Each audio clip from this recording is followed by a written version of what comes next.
Hello, हाय, नमस्कार मैत्रिणींनो. पुन्हा एकदा शंभूज क्रिएशन या चॅनलवरती तुमचं अगदी मनापासून स्वागत आहे. हे बघा, या बॅकनेक डिझाईनची आपण या व्हिडिओमध्ये स्टिचिंग बघणार आहोत. अशा पद्धतीने आपण डिझाईन बनवली. तर सिम्पल ब्लाऊज होता, त्या सिम्पल ब्लाऊजला मी थोडासा युनिक लूक देण्याचा प्रयत्न केला आहे. तर बघा, त्यानंतर पफ स्लीव घेतली. अशा पद्धतीने आपण हा पॅटर्न बॅकचा बनवला आहे. त्यानंतर फ्रंटला बघा, फ्रंटला आपण प्रिन्सेस कट घेतला आहे. अशा पद्धतीने आपला फ्रंटचा पार्ट असणार आहे. तर या ब्लाऊजची बॅकनेकच्या जो गळा आहे त्याची आपण या व्हिडिओमध्ये स्टिचिंग बघणार आहोत. हे बघा, अशा पद्धतीने पोटली डिझाईनमध्ये आपला ब्लाऊजचा बॅक पार्ट आहे. त्याचं सराची स्टिचिंग बघू आता. तर गोल राऊंडमध्ये मी असा पार्ट कट करून घेतला आहे. त्यानंतर साईडला असं आपण जी डिझाईन तयार केली त्यालाही असे पार्ट तयार करून घेतले. तर गोल राऊंडमध्ये हा नेक कट केला आहे. तर बघा, खालून आता अर्धा इंचाची शिलाई मार्जिन घेऊन कमरला शिलाई देऊन घेते. अशा पद्धतीने एक्स्ट्रा जे आहे ते नंतर कट करू आपण. त्यानंतर बघा, गळ्याला देखील अशा पद्धतीने आपण अर्धा इंचाची शिलाई मार्जिन घेऊन टीप देऊन घेतोय. गळ्याला दाब टीप देऊन घ्यायची. तर हे बघा, व्यवस्थित हळूवार आपण गळ्याला दाब टीप देऊन घेतोय. त्यानंतर बघा, आपल्याला जे एक्स्ट्राचं कापड आहे ते सर्व कट करून घ्यायचं आहे मधलं गळ्याच्या साईडला. तर हे बघा, एक्स्ट्राचं कापड आहे ते मी कट करून घेते व्यवस्थित. त्यानंतर छोटे छोटे कट देऊन घ्यायचे आपल्याला अशा पद्धतीने. त्याने काय होईल, जो आपला गळा आहे तो राऊंड शेपमध्ये तो व्यवस्थित इझिली फोल्ड होतो. त्यासाठी आपण असं छोटे छोटे कट देऊन घेतले गळ्याला. त्यानंतर बघा, व्यवस्थित फोल्ड करून आपल्याला कमरच्या साईडने दाबटीप देऊन घ्यायची. व्यवस्थित कापड फोल्ड करून दाबटीप देऊन घेते मी आता कमरच्या साईडने. अशा पद्धतीने व्यवस्थित दाबटीप देऊन घ्यायची. त्यानंतर बघा, गळ्याला देखील व्यवस्थित आपल्याला दाबटीप देऊन घ्यायची. व्यवस्थित फोल्ड करून मी गळ्याला देखील दाबटीप देऊन घेते. हे बघा, राऊंडसमध्ये आपला गळा आहे. सिम्पल राऊंड नेक केला कट केला आहे आपण, पण त्यालाच आपण युनिक लूक देण्याचा प्रयत्न केला आहे. ब्लाऊजचा पीस पूर्ण सिम्पल आहे, काट वगैरे काहीच नव्हता त्याला, तरी आपण असा लूक दिला आहे. तर हे बघा, आता साईडनी जे अस्तर आहे ते आपल्याला मेन फॅब्रिकला जॉईन करून घ्यायचं आहे. अशा पद्धतीने मी अस्तर एक साईडचा अस्तर ब्लाऊज पीसला जॉईन करून घेतलं आहे. त्यानंतर दुसरं देखील सेम त्याच पद्धतीने आपल्याला जॉईन करून घ्यायचं आहे.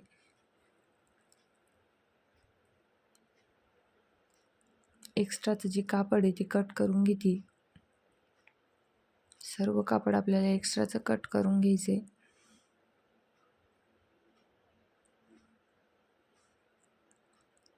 व्यवस्थित कट करायचं आहे. कट करताना काळजी घ्यायची की आपलं अस्तर कट नाही होणार याची. तर एक्स्ट्राचे सर्व कापड मी कट करून घेतले. त्यानंतर बॅकला आपण टक्स देऊन घेणार आहे. त्यानंतर बघा, शोल्डर मध्ये फोल्ड करून आपण 3 ते 3.5 याच्या साईजनुसार आपण इथं बॅकला टक्स देऊन घेतो. तर दुसऱ्या साईडने सेम त्याच पद्धतीने करून घेतले. शोल्डर फोल्ड करून टक्स दोन्ही चेक करून घ्यायचे, सारखेच आले पाहिजे त्यासाठी. त्यानंतर हे बघा, एक असं धागे ते कट करून घेतले. हा झाला आपला बॅकने गोल राऊंडमध्ये. तर त्यासाठी बघा, आता मी हे असे दोन असे कापून घेतले मी, असे 2 साईडचे पट्ट्या. त्यानंतर त्यावर ब्लाऊज पीस घेतला आहे. ब्लाऊज पीसचं कापड यावर जर तुमच्याकडं ब्लाऊज पीसला काठ जर असेल ना, काठ जो त्याच्याने अजून छान लूक येईल. तर बघा, हे असे वरती सरळ ठेवून घ्यायचं आहे. त्याला मी वरती सरळ ठेवून अशी अर्धा इंच शिलाई मार्जिन घेऊन टीप देऊन घेते. एक्स्ट्राचं कापड कट करून घेते. याला देखील छोटे छोटे कट देऊन घ्यायचे, कारण राऊंड आहे त्यामुळे ते आपले फोल्ड झाले पाहिजे त्यासाठी. आता त्यावर दाबटीप देऊन घेते, कारण दाबटीप देणं गरजेचं आहे. तर त्यामुळे मी इथं दाबटीप देऊन घेते. हे बघा अशा पद्धतीने व्यवस्थित दाबटीप देऊन घ्यायची आपल्याला.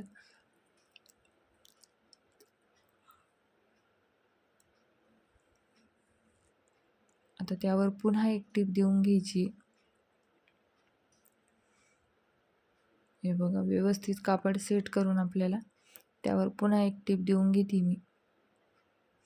त्यानंतर जे साईड्स आहे ते अस्तर आपल्याला ब्लाऊज पीसला व्यवस्थित सेट करून जॉईंट करून घ्यायचे, कारण आपला जो राऊंड आहे थोडासा राऊंड म्हणजे असा आकार राऊंडमध्ये आहे, त्यामुळे कुठेही कापड जमा नाही होणार याची काळजी घेऊन आपल्याला शिलाई करून घ्यायची. एक्स्ट्राचं कापड मी कट करून घेते.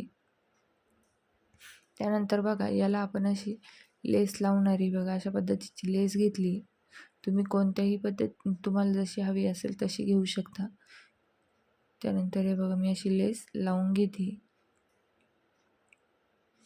खूप छान लुक येतो या लेसने देखील. हे बघा अशा पद्धतीने लेस लावून घेतली मी, कट करून घेते. त्यानंतर बघा आता हा पार्ट आपण बॅकला अशा पद्धतीने अटॅच करणार आहे. बघा इथं असं व्यवस्थित सेट करून आपल्याला हा पार्ट लावून घ्यायचा आहे. तर इथून मी अगोदर थोडीशी शोल्डर जॉईंट करून घेते आणि इकडे बघा इकडे अशी शिलाई देऊन घेते. तो जास्त नाही देते, थोडीशीच देऊन घेते अशा पद्धतीने. तर कट करून घेते धागा. त्यानंतर वरतून शिलाई देऊन घेते व्यवस्थित हा पार्ट आपल्याला जॉईंट करून घ्यायचा आहे. जॉईंट करताना व्यवस्थित काळजी घ्यायची, कारण आपण तो मापात कट केला आहे, त्यामुळे कुठेही कमी जास्त नाही होऊ. जर तो चुकला तर आपला पूर्ण आकार चुकेल. त्यासाठी व्यवस्थित आपल्याला तो जॉईंट करून घ्यायचा आहे. हे बघा अशा पद्धतीने आपण आता एक साईडला जॉईंट करून घेतला आहे, दुसऱ्या साईडला सेम त्याच पद्धतीने जॉईंट करून घेतला मी. त्यानंतर बघा हे असे पोटली बटन बनवले. जे आपले थर्मोकॉलचे बाऊल असतात ते असे कापडमध्ये घेऊन वरतून असे धाग्याने पॅक करून घेतले.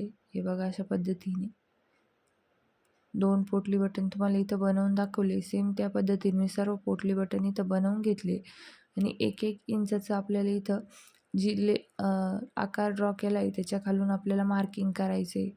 हे बघा अशा पद्धतीने 1-1 इंचावर मी इथं मार्किंग करून घेते आणि ते पोटली बटन अटॅच करून घेते. बघा अशा पद्धतीने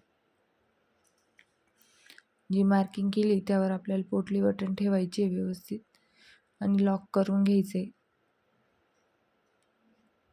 खूप छान आपल्या ब्लाऊजला लुक येतो या पोटली बटनमुळे. तुम्ही हे पोटली बटन बाईला देखील अटॅच करू शकता, खूप छान दिसतात हे बघा असे 1-1 इंचाच्या अंतरावर मी हे सर्व पोटली बटन असे लावून घेते. व्यवस्थित लावून घ्यायचे, लॉक करायचे. आणि इथे मी सिंगल फूटचा वापर केला आहे. तर का तर पोटली बटनसाठी आपल्याला सिंगल फूटचाच वापर करावा लागतो. त्यासाठी सिंगल फूटचा वापर केला आहे मी इथे. अशा पद्धतीने आपण ब्लाऊजला सर्व पोटली बटन्स लावून घेतले तर ब्लाऊज आपलं फायनलमध्ये तयार झालं. हे बघा अशा पद्धतीने आपलं ब्लाऊजचं